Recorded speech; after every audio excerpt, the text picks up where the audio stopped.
Hello students, आज की हमारी इस क्लास में हम जो कॉन्ग्रेंस ऑफ क्राइटेरिया है, कॉन्ग्रेंसी के क्राइटेरिया जो हैं उनकी एंगल साइड एंगल प्रॉपर्टी है या एंगल साइड एंगल रूल है, एएसए रूल, उसको पढ़ेंगे। तो लास्ट क्लास में हमने एसएएस रूल और उससे पहले एसएसएस रूल जो हमने कंप्लीट कर लिए, इसमें हम एएसए रूल पढ़ेंगे। तो देखिए एएसए रूल, एएसए की डेफिनेशन बताता हूँ। If under a correspondence two angles and the included side of a triangle are equal to two corresponding angles and the included side of another triangle, then the triangles are congruent। इस पूरी चीज़ का कहने का मतलब ये है कि किसी एक ट्रायंगल के दो एंगल आपको दे रखे हैं, ठीक है। मान लो कि 60 और 70 दे दिए, ठीक है। तो किसी एक दूसरे ट्रायंगल में ऐसा ही सिस्टम होना चाहिए, 60 और 70 लगातार दो होनी चाहिए, और उनके बीच की साइड की लेंथ जो होगी ना 10 सेंटीमीटर अगर है तो उनके बीच की भी 10 ही होनी चाहिए। ऐसा नहीं कि ये 60-70 दे दी, ये 10 दे दी, ये 60-70 दे दी, ये 10 दे दी, ऐसा नहीं, इंक्लूडेड साइड होनी चाहिए। तो आप पिछले वाले जो रूल है पिछले वाला, उससे आप समझ गए होंगे कि इंक्लूडेड का क्या मतलब है। इंक्लूडेड का मतलब है दो जो एंगल दिए होंगे वो उस दूसरे ट्रायंगल के दो के बराबर होने चाहिए। पहले तो 60 बराबर 60 होना चाहिए, 70 बराबर 70 होना चाहिए। उसके बाद उनके बीच की जो साइड है ना, उन दोनों एंगल्स को मिलाने वाली साइड है, उन दोनों वर्टिसेज को, वो लेंथ बराबर होनी चाहिए। तब जाकर के हम क्या कह सकते हैं कि ASA angle side angle rule लगेगा।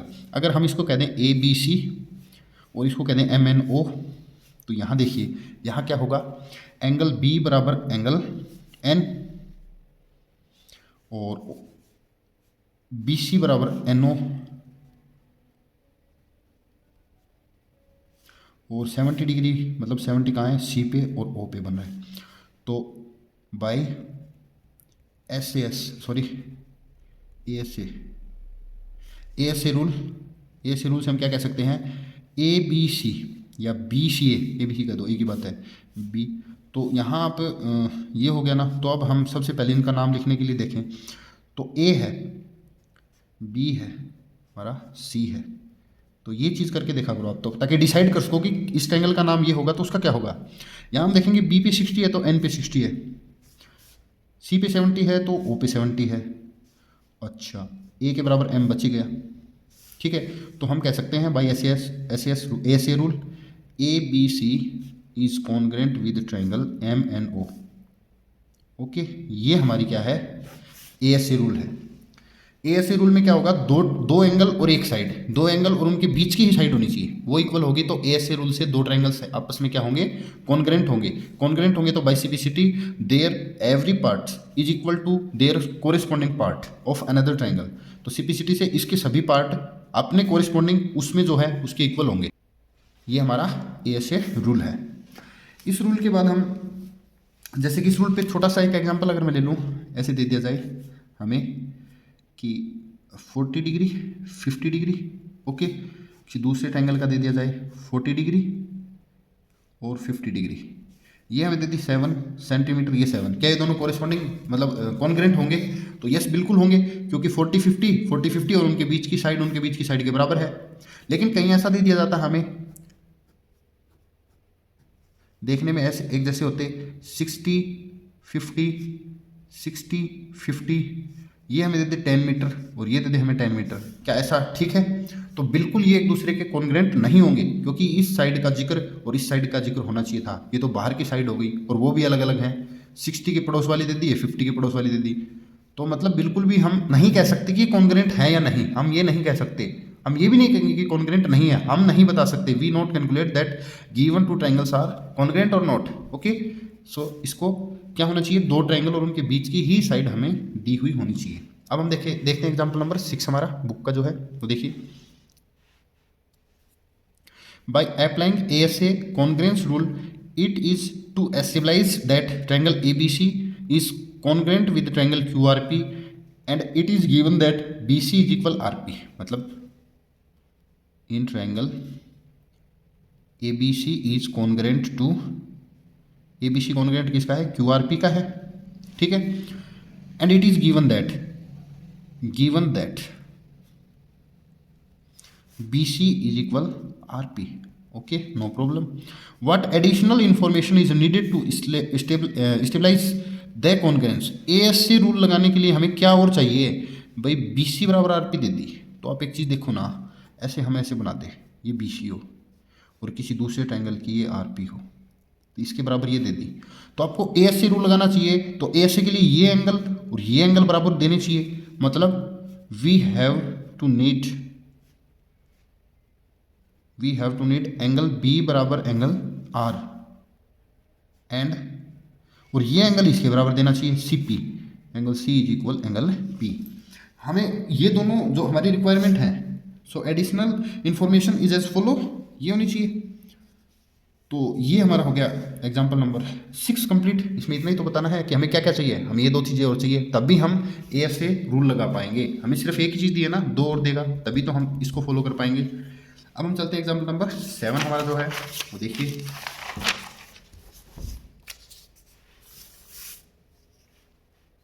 In figure can you use ASA congruence rule and conclude that AOC is congruent with BOD।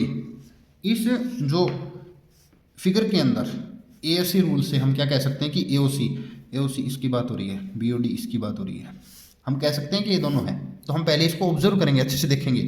यहाँ देखिए आप, अभी एक चीज़ देखिए, ये 30 है तो ये 30 होगा ही होगा, वर्टिकली अपोजिट, ठीक है ना। ये चीज़ हमें दे नहीं रखी है, हम खुद से इसको जो है वो फाइंड करेंगे। तो अभी देखिए AC और BD, देखिए हेयर गिवन दैट, हम लिखेंगे solution in triangles given that AC is equal DB या BD लिख लो, गिवन है, ठीक है। एक इन्फॉर्मेशन तो है हमारे पास, दूसरी क्या है, ये 70 है और ये 70, इसका एक एंगल 70 डिग्री है, उसका एक एंगल 70 है, एंगल C बराबर एंगल D भी गिवन है। अब यहाँ हमारे पास ये 30 है, तो ये 30 हम ले सकते हैं AOC बराबर AOC DOB, वर्टिकली अपोजिट। ये हम कहाँ से निकाल सकते हैं, वर्टिकली ऑपोजिट से। अब हमें क्या पता चला कि एक साइड एक एंगल दूसरा एंगल, मतलब दो एंगल और एक साइड किसी दूसरे ट्रायंगल के दो एंगल और एक साइड के इक्वल है। इतना तो हमें पता चल गया कि इसकी तीन चीज़ें उसकी तीन चीज़ों के इक्वल हैं, 3 पार्ट्स तो हमने निकाल लिए। अब क्या वो हमारी कंडीशन के क्राइटेरिया में आ रहे हैं क्या, मतलब दोनों एंगल्स के इंक्लूड है क्या साइड, हम देखेंगे। तो ये 70-30 और ये 70-30, क्या हमारी ये वाली साइड और ये वाली साइड इक्वल दे रखी है हमें, तो ऐसा तो नहीं है। ऐसा नहीं है तो फिर हम क्या करें, हम एक चीज़ और कर सकते हैं। यहाँ देखिए ये 70 और ये 30 हो गया, ये क्या हो गया, 100 हो गए। केवल इस ट्रायंगल की अगर मैं बात करूँ तो ये हमारा हो गया 100, तो ये वाला एंगल हमारा बच गया 80 और 70-30 हो गया तो ये एंगल भी 80 बच गया। अब हमारा क्या बन रहा है, 70-80 और बीच की साइड, 70-80 और बीच की साइड। यस, ऐसा हो सकता है। तो पहले हम इस चीज़ को राइट तो करें, एंड ऑल्सो हम क्या लिख दें, OAC is equal 180 minus 70 plus 30 and OAC OBD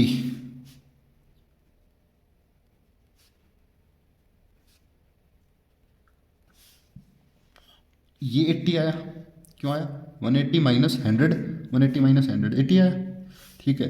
so angle OAC is equal OBD। अब OBD, अब हम कह सकते हैं कि इसमें कुछ तो सिमिलर हो गया हमारे लिए। अब हम क्या कहेंगे, ये वाली चीज़ हमें हिडन थी, हमारे लिए दे नहीं रखी थी। अब हम इन दोनों ट्रायंगल्स में क्या देख सकते हैं कि दो एंगल बीच की साइड, दो एंगल बीच की साइड इक्वल है, लेकिन यहाँ 70 नीचे 80 ऊपर है, 70 ऊपर 80 नीचे है, तो उससे कोई फर्क हमें नहीं पड़ रहा है, बिल्कुल भी नहीं पड़ेगा, हो चाहिए। अब हम क्या कहें, नाउ